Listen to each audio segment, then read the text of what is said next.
Bueno, muchas gracias. Gracias a la gente de Innovet que me ha invitado, a la gente de la Universidad de Morón, los anfitriones, que estoy maravillado con este edificio donde estamos sesionando. Gracias, Alejandro, por la presentación y por tener que aguantarme en esta primera exposición. Yo no hablaría de conferencia magistral, es una exposición relativamente breve, como disparadora, sobre el tema de las resoluciones de educación a distancia. La verdad es que analizar resoluciones es algo para mí aburrido como choque de tortuga. Y lo digo como abogado incluso. Entonces he preferido hacer una reflexión en torno a un recorrido cinematográfico que les quisiera proponer respecto de cómo se ha abordado el tema de las nuevas tecnologías y de la educación a distancia desde la mirada de la regulación del Estado. Primera película, a ver si me ayudan y alguien la saca. Nada. Matt Damon, Pedro Pascal, Willem Dafoe, la película se llama La Gran Muralla, brillante. La Gran Muralla, que es la muralla china. En realidad el argumento apunta a que la muralla es un instrumento defensivo, pero no contra los hunos, los mongoles, sino contra unos seres diabólicos que vienen de vez en cuando y que devoran personas. Bueno, un delirio total, pero la base tiene que ver con las murallas.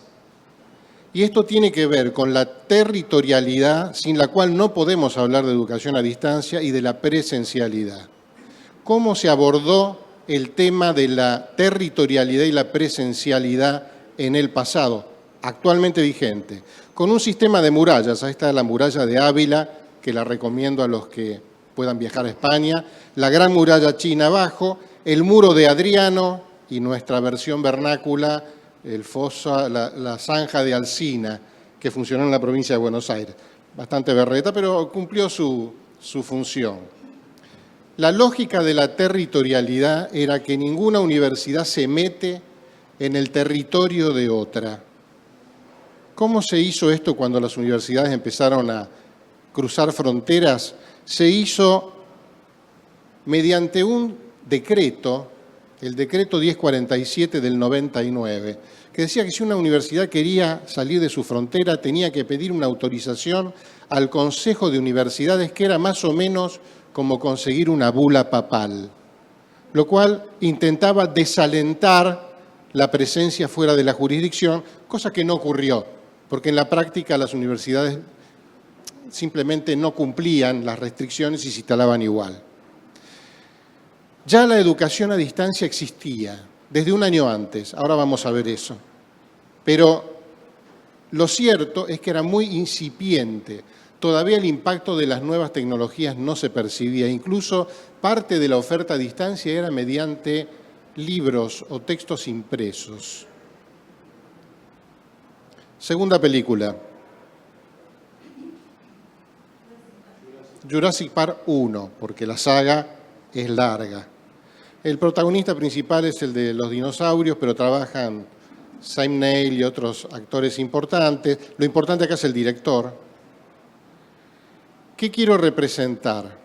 Quiero representar los resistentes que no quieren la evolución y se oponen a las nuevas tecnologías. Esto se vio mucho a lo largo de estos años.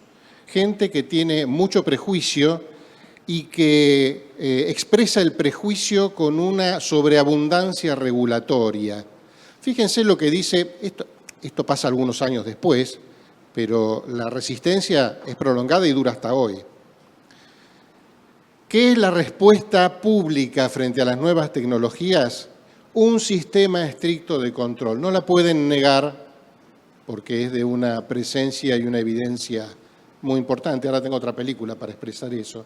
Pero lo que sí es cierto es que se imponen una serie de regulaciones que a veces son absolutamente excesivas.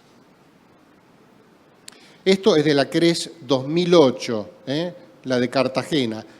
paradójicamente la primera, que es la Conferencia Regional de La Habana de 1998, sí propiciaba la incorporación de las nuevas tecnologías, pero se ve que empezaron a aparecer, provocaron reacción y nos fuimos al control. Siguiente película.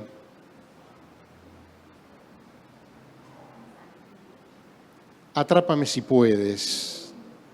Atrápame si puedes con Leonardo DiCaprio, un gran timador. Es un caso real, ¿eh? Un gran timador perseguido por Tom Hanks, que es el agente del FBI. No importa cómo termina, además no quiero spoilear para el que no la vio, pero la clave es que durante toda la película el FBI va a la saga de este tipo al cual no puede alcanzar.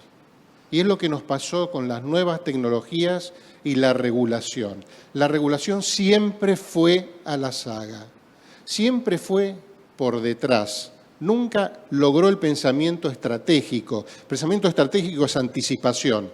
Siempre regulando lo que estaba ocurriendo, que ya no ocurría más, porque muy rápidamente las cosas cambian. Esto se vio en las primeras regulaciones de educación a distancia. La 1423 del 98, una vida muy efímera, como ustedes verán, duró 2 meses, y la 1716, que sí tuvo un rol importante, pero regularon en el momento, justo en el año que estaban haciendo Google. Estaban naciendo con atraso, porque ya no podían prever el impacto que iba a tener la aparición de Google, las redes sociales, etc. Las redes sociales aparecen, se masifican después, pero ya estaban apareciendo. Dato importante, ¿cómo se definía la educación a distancia? Como aquella que no requiere la presencia del alumno en las aulas. La presencia física era el tema dominante, tener al alumno en el aula, aunque fuera el cadáver del alumno, tenía que estar, porque si esa presencia física no estaba, ya era educación a distancia. Incluye algunas otras cosas, pero las voy a ver en las resoluciones siguientes. Película siguiente. No, la vamos a ver esa. Impacto profundo. No, Impacto profundo es esta. Un asteroide choca contra la Tierra frente a Nueva York. Todo pasa en Nueva York, salvo la de la muralla, que era en China. Todo, si vienen extraterrestres es en Estados Unidos. Si hay una lucha de los dioses del Olimpo con superhéroes, es en Nueva York. Y bueno, y acá, si cae un meteorito, ¿dónde podía caer si no era en Nueva York? Lo cierto es que se produce un tsunami que arrasa con todo. De aquí en más, las nuevas tecnologías y la educación a distancia como derivación se comportaron como un tsunami imposible de contener. Va más allá de las regulaciones y de las previsiones. Y esto es importante tenerlo en cuenta, porque hay sujetos resistentes, hay dinosaurios. Estas son discusiones que ya están terminadas antes de empezar. Yo soy del mundo del derecho, pero mi primer amor es con la electrónica. Yo soy técnico en electrónica por la escuela secundaria. Fíjense lo viejo que soy. Cuando entré a la escuela, lo que se discutía era si la válvula de vacío o el transistor. Y había dinosaurios resistentes que querían conservar el tema de la válvula de vacío. Imaginen ustedes que pudiéramos tener un reloj como este hecho con válvulas de vacío. La temperatura, el consumo, el tamaño, lo incómodo que sería para llevarlo en la muñeca. Dejaríamos una ciudad sin luz para hacer funcionar el reloj. Bueno, esa discusión estaba terminada antes de empezar. Era un tsunami la microelectrónica. Lo mismo ocurre con las nuevas tecnologías en la educación. Es algo imposible de resistir. Quisiera que esto lo retengan. Aparecen las resoluciones ya más cercanas, algunos las recuerdan. 6 años después de la primera del 2002 aparece la 1717 del 2004. Aquí es interesante que la resolución pone foco en formas específicas de mediación. Ya cambia un poco el objeto y va al modelo de la mediación educativa para caracterizar la educación a distancia. Pero es una resolución con, ¿cómo diría?, con prejuicios. Con prejuicios. En el año 2002 ya había nacido Moodle, ¿no? Para que ustedes ubiquen en el tiempo. No es la primera plataforma, pero es la más divulgada para esta altura. Fíjense, las carreras a distancia tenían caducidad, había que revalidarla cada 6 años. ¿Por qué? Porque había como temor, miedo. Segundo, había que hacer mención expresa de que la persona había estudiado a distancia, como una especie de prevención al consumidor. Ojo con este abogado que estudió a distancia,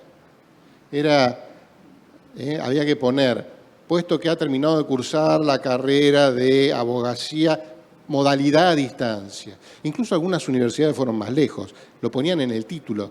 Se ha recibido de abogado a distancia. ¿Qué es eso, abogado a distancia? Parece que no te puede atender en el estudio, tiene que hacerlo vía remoto. Bueno, un absurdo.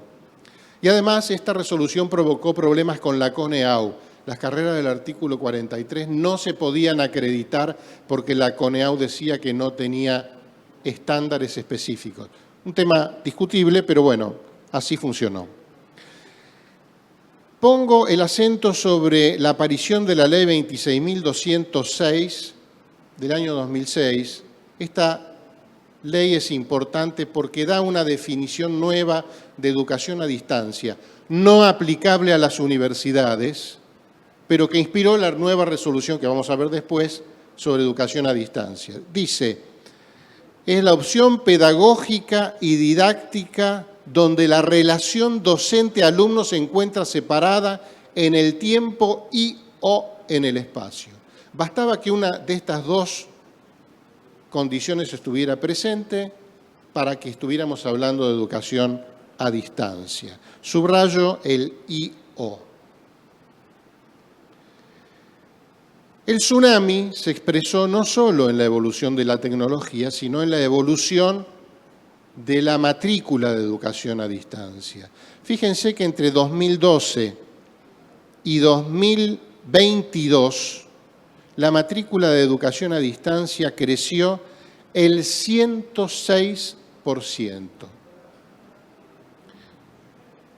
con un mayor crecimiento en el sector privado que en el sector público, pero bueno, sumado los dos da ese 106% que marca un crecimiento muy evidente. Si ustedes se fijan, hay un punto de inflexión en el 2020, que es la pandemia.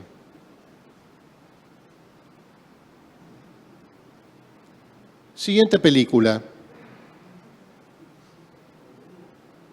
Ustedes tampoco van al cine, ¿eh?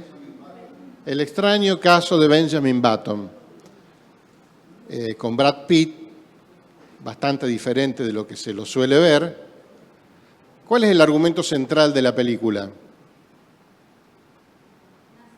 Nace viejo. Hay un bebé que nace viejo. No importa si después se va rejuveneciendo o no. Nace viejo. Y es lo que nos ha ocurrido con las resoluciones de educación a distancia. Desde la resolución anterior del 2004 hasta la siguiente, fíjense, 2017, pasaron 13 años. Esos 13 años representaron un cambio en la educación a distancia muy significativo. Sin embargo, en la regulación no lo fue. Primero porque el tiempo de debate fue muy largo. El Ministerio de Educación se dio cuenta que veníamos atrasados y suscitó una discusión en el año 2013. Fíjense, salió en el 2017, 4 años discutiendo que para la tecnología es una eternidad. Entonces la resolución contiene cosas que están terriblemente atrasadas. Primero mantiene la idea de la ley 26.206, cuando la relación docente-alumno está separada en el tiempo y o en el espacio. Después, la modalidad define una nueva carrera. Es decir, si yo tengo contador público y tengo contador público a distancia, son dos carreras distintas. Cada una tiene que hacer su propio trámite. Igual si yo hago un cambio en una, tengo que cambiar la otra, lo cual era duplicar el esfuerzo, porque eran carreras distintas. Tercero, se mantiene la diferenciación. Hay que decir que los estudios fueron cursados a distancia, para que el cliente sepa que ese graduado tiene un estigma, un pecado original, una mácula de haber estudiado a distancia. Se establece un sistema de porcentajes, en esto se innova, ¿no? Se define que más del 50% de virtualidad es distancia, menos del 50% es presencialidad, y aparecen los CIED. Este es un avance bueno. La universidad debe definir su sistema institucional de educación a distancia como parte del proyecto educativo. Al principio se pensó que solo se iban a presentar las que hacían educación a distancia. Hoy son contadas con los dedos de una mano las universidades que no han sometido a validación su CIED. El tema se ha generalizado. Esta resolución nació vieja en el 2017, y fíjense que en el 2018 el Consejo Federal de Educación hace un reconocimiento de que hay que mirar diferente la virtualidad. El concepto de virtualidad y presencialidad lo define el oferente. Yo digo que voy a considerar presencial o virtual. Y aclara que se podrán considerar actividades presenciales las reuniones de coincidencia espacio-temporal, los encuentros sincrónicos cara a cara individuales o grupales, encuentros sincrónicos virtuales, etcétera, etcétera. Algo que ya estaba empezando a aparecer como tendencia, pero que después tuvimos la oportunidad de verificar claramente. Ahora sí, ¿quién dijo? El día después de mañana, una película muy buena, Dennis Quaid y ¿cómo se llama este otro actor? Tiene el apellido difícil, bueno, no importa. 2004 creo que es la película. El cambio climático provoca un exabrupto, se congela el hemisferio norte y la única forma, la película transcurre en Nueva York, como no podía ser de otra manera, la película plantea que la gente para poder salvar su vida tiene que migrar hacia el sur. Los norteamericanos, que siempre vieron con desconfianza a los mexicanos y que no los dejan pasar del río Bravo para el norte, de repente en masa se tuvieron que ir a atravesar el río para el otro lado e irse a México para salvar su vida. Vamos a la alegoría. El congelamiento del norte fue la pandemia. Los norteamericanos son la educación presencial y los mexicanos son la educación a distancia.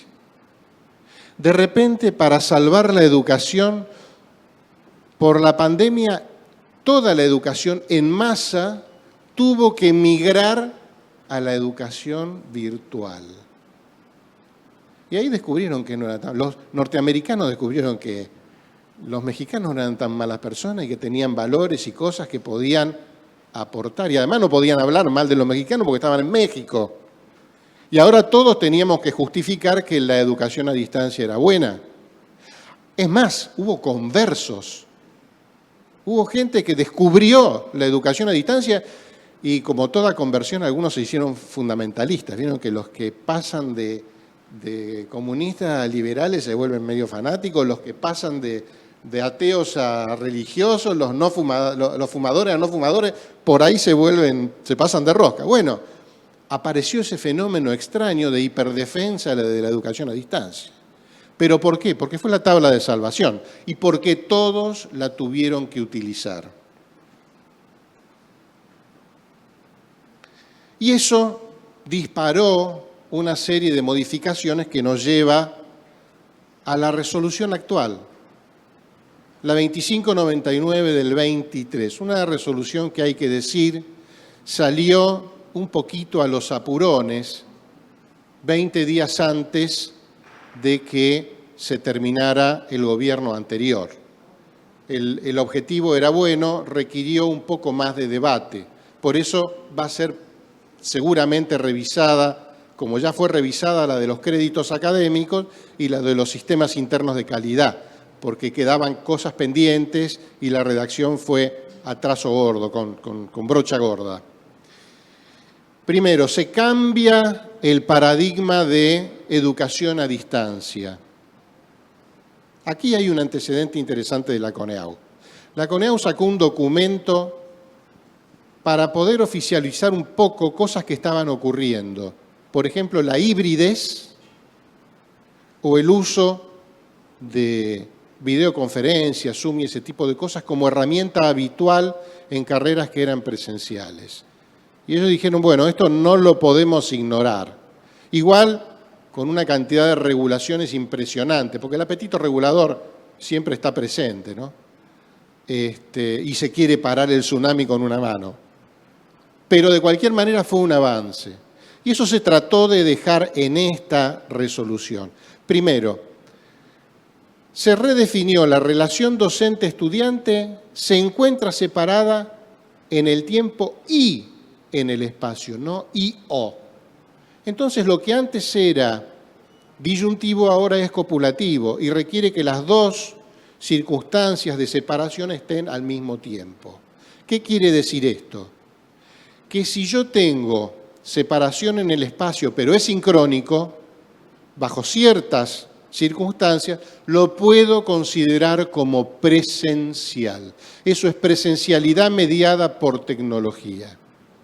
Este paso me parece importante, es lo que ya habían resuelto los institutos superiores con el Consejo Federal de Educación.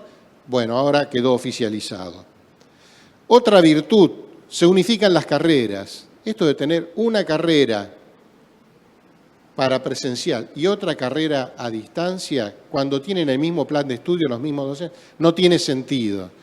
¿Qué es lo que tenemos ahora? Una única carrera con dos modalidades. Ahora la modalidad no define una carrera. Antes yo quería hacer una reforma en la de distancia, tenía que empezar una reforma en la presencial. Un absurdo, duplicar el trabajo. Ahora se eliminó la mención a que es una carrera a distancia.